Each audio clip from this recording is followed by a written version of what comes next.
Hey everyone, thank you so much for stopping back by. My name is Tia. If you're new here, welcome. If you're not new here, welcome back. And you know I'm always pushing self-care. So take a moment, pause this video if you need to pencil in your self-care for today. You deserve it today and every day, regardless of the week you've had. Now, we are at the end of the week, which means it's Friday. Happy Fibro Friday. We've made it through another glorious week, and we've got some interesting stuff to talk about on this here Fibro Friday. So I hope you're ready for it. If you're new, you may not know the schedule. Monday, Wednesday, any kind of video. Fragrance, travel, sometimes food, sometimes hot tea recipes, sometimes, let's see, beauty reviews. It could be anything. Monday, Wednesday. Friday, always fibromyalgia related content, always stuff related to the care of chronic illness because, of course, I have fibromyalgia and I learned a lot on this journey and I am committed to sharing that with you all. So if those topics sound interesting, consider subscribing and hitting the bell so that you know when the videos go live every Monday, Wednesday, Friday. Now, oils. I'm at a good point. I'm going to put overhead here, hopefully, the link to a video I did on a muscle balm that I use every single cold season to help with muscle and nerve pain. And I combine two different oils to make it happen, along with a butter base. And so you may not have seen that video. It's already, I just said it was linked. So you can go watch it if you want that recipe. All the proportions are in there, so you're good to go. But if you just want to know the oils that I recommend for chronic pain management, then you can just watch this video for that information. Disclaimers are below. We won't be doing disclaimers other than me reminding you now and maybe at some other point in this video, always, always, always do your research. Always, always, always test these things safely before committing to a regimen with it. And always, always, always make sure to appropriately dilute with carrier oils for some of these, because some of these are not created to be used neat or undiluted. You can't use them undiluted. So, first oil that you'd want to add to your collection or consider adding to your collection if you suffer from chronic pain is copaiba. And for every oil that I mentioned, I will put Amazon links. Some of these were not purchased from Amazon, but I will find an Amazon link for you because you shouldn't have to have a membership to particular sellers in order to get these. You can absolutely find them on Amazon. Anyway, back to copaiba. Copaiba is a wonderful oil. You can use it multiple ways. This is my main ingredient in my muscle balm. It works fantastically on nerve pain, which is really unusual for oils. Most essential oils work really good for muscle pain because muscles are just a little more accessible than nerves. But what I've noticed, and this is strictly my opinion and my experience, this is fabulous for nerve pain. So if you suffer from neuralgia or fibromyalgia or any kind, even neuropathy, consider trying copaiba, diluting properly and applying this to those areas that are bothering you and see if you notice a difference. I always do when I use this. So, pardon me if I sound a little raspy. The seasons are changing, so that's just kind of par for the course. The next oil that I use, and let me grab it here, is Divana. Now, this one is from one of those membership sites. It's from Melaleuca. Divana oil, however, is excellent for muscle pain. It works really well and plays really well with copaiba because they both are aromatherapeutic to some level, which all oils, all essential oils, have some aromatherapy benefits. But Divana in particular, along with working on muscle pain, is aromatherapeutic. Both Divana and copaiba are known for being great if you suffer from anxiety or nervousness and you have um, moods that tend toward either feeling jittery or feeling a little bit nervous. These are good oils for that traditionally. So consider Divana for your muscle pain. Now, those are two of the oils that I use in my muscle balm, which is not just for muscle, it's nerve balm too. Okay. So the next one, which is very common oil, not quite as specific as copaiba and Divana, lavender. Lavender is a wonderful oil. You can use lavender neat. Unlike some of these other oils, which you generally need to dilute, you can use this straight on whatever you're treating, depending on what you're treating, right? So you can always dilute it too. I like lavender because it is very calming and sedating. So if you are someone who suffers from how can I put it? Less than stellar sleep. This is a really good option because inhaling this can do wonders for helping you to relax. My doctor recommends putting a drop or two of this on a weighted eye mask, always on the side of the mask that is facing away from the skin. So you're not putting this directly on the mask and then putting that part of the mask on your skin.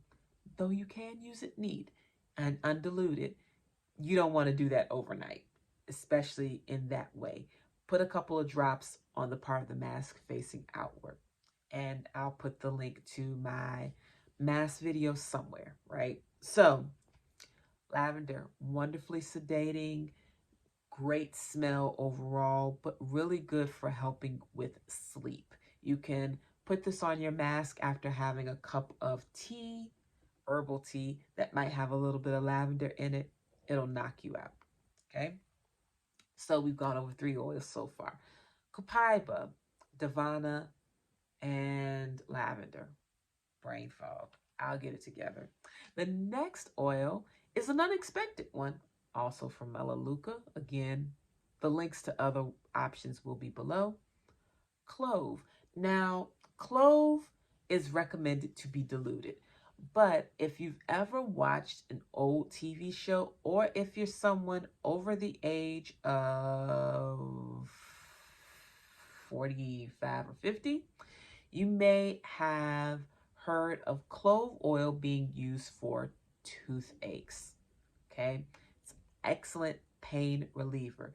You can absolutely dilute this and rub it on wherever you have pain, because of course, if it can work on a toothache, it can work on a muscle ache, right? Of course, the toothache localized, and this was applied very specifically on that area. It numbs the surrounding area where the pain is. It numbs where the pain is, numbs the surrounding stuff. This is kind of like your predecessor to Novocaine. It's not Novocaine, but it's kind of like the predecessor to it.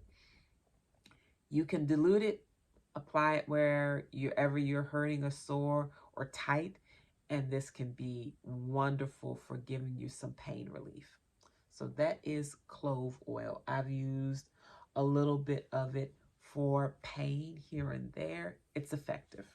Now, the next oil is one that has nothing to do with muscle pain, but I do use it as a pain reliever, and it is peppermint. Peppermint, when inhaled or when properly diluted and applied to key points on the body, is wonderful for headaches. My doctor recommended it to me. I told her I was having a series of headaches, and she recommended sniffing some peppermint oil or diluting it and applying it wherever I could smell it easily. I didn't even have to do that. I smelled it right out of the bottle, and I started to feel some pressure releasing on my head. So peppermint is great. It does not have pain relief abilities as far as application goes that I can verify. I'll put it like that. Any of these that I say put it in a balm or put it in a lotion or put it in an oil, I've tried that.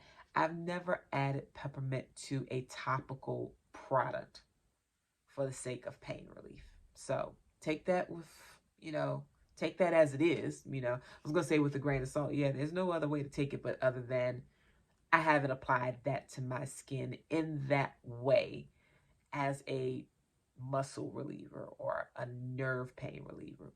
But certainly for headaches, it's wonderful to inhale it and get some headache relief. So that is peppermint oil.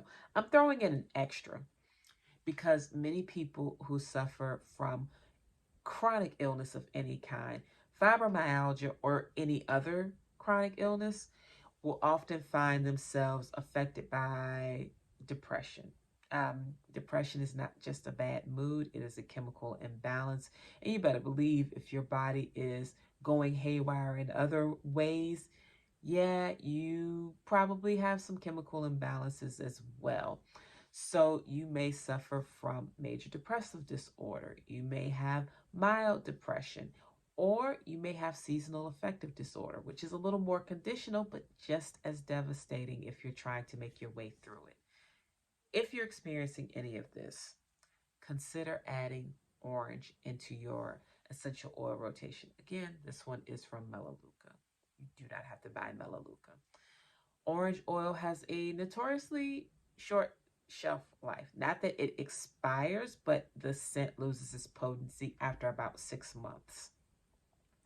That being said, you can get a great 6 months out of it, and it will still have scent. This is older than 6 months. Still has scent, but it's not as powerful as when I first bought it, for sure. So consider making this a part of your morning routine, especially if you have chronic illness and you have a tendency toward depressive disorders. A couple of drops in your shower to get that fresh and bright smell in it, putting it in an oil diffuser, mixing it with body oil and applying it to the skin. Amazing, and does a lot for your mood. It's an excellent mood enhancer that does nothing but supports the treatment system or the treatment plan that you're already executing. And that's what all of these oils are about. None of them are to take the place of the treatment plan that you're currently doing, no matter how well or not so well it may be working. These are designed to support it. I have, like I said, the disclaimer in the description box.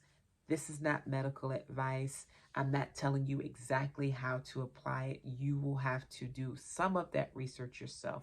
But just know that each of these oils can be wonderful supports for your pain relief. So read up on them, figure out, is it something you want to try, and give it a go, because I have way more oils than these, but these 5+1 oil have been amazing in supporting my current wellness plan and helping me to minimize pain in the least risky way possible, the least riskiest way possible. Am I saying that right? I don't know. It's low risk. It's a low risk way to support my current wellness plan without taking me too far off track, which, by the way, I am taking something new on my wellness plan. I'm giving it a little more time, and then I'll tell you all what I think about it in a few weeks. But yeah, those are the oils. If you've used any of them, please comment below. Let me know what you think. If you've not used any of them, but you think you want to try one, please comment below. Let me know what you think. And I have some really special stuff coming up in the next week, so make sure you come back. And if you have any questions or if you want to know anything, check the description box first, because some of your details will be in there. But if those don't answer your questions, then leave me a comment and I will certainly get back to you. Okay? Well, have a great rest of your day and weekend, and I will talk to you all very, very soon. Take care.